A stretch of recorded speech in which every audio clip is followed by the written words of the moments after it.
Hello everyone, my name is Mr. Waibel. I'm the Aquatics Director here at Apple Montessori, and I'd like to give you a little overview of our preschool lessons, which are for our seahorses, shrimps, and goldfish.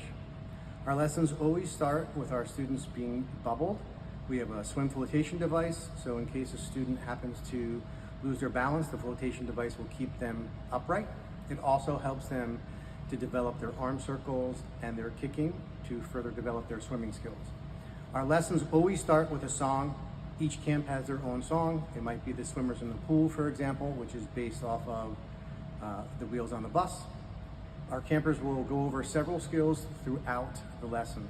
It usually starts in a group format, so the students might be practicing bubble blowing one day.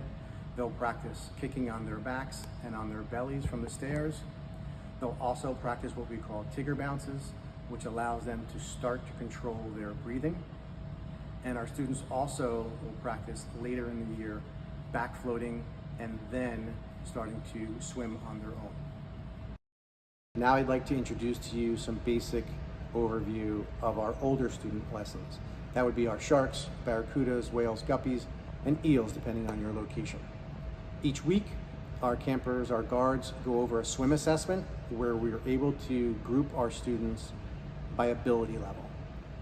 Depending on the pool, it could be 2 to 3 groups based on the size of the pool. And then our lessons go over a stroke for each week. Typically, we'll go over front crawl or breaststroke and then a backstroke. Our lessons are broken apart by the different components of the stroke. One day, we'll go over the breathing component. The next day, we'll go over the arm component of that stroke. And then the next day, we'll go over the kicking part. And then day 4 or 5, typically Thursday and Friday, our students get to practice putting all of those components together to perfect or further develop that stroke.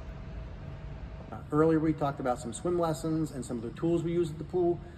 I'd also like to ensure and discuss some of the safety protocols we have here at Apple Montessori. First and foremost, our pools are tested while we are open every 2 hours according to the New Jersey Bather Code.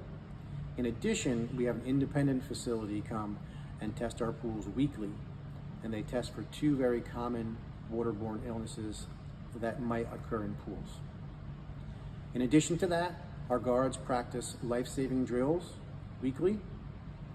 With me, I'm a trained Red Cross instructor, and then we also perform some safety protocols during the week as well with our swimmers.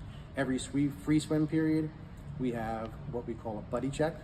And again, that's in the New Jersey Bather Code. Every 10 minutes during free swim, our lifeguards will blow a whistle and our students will exit the pool, find their buddy, and we do a count to ensure that all of our swimmers are at our pool and things are safe.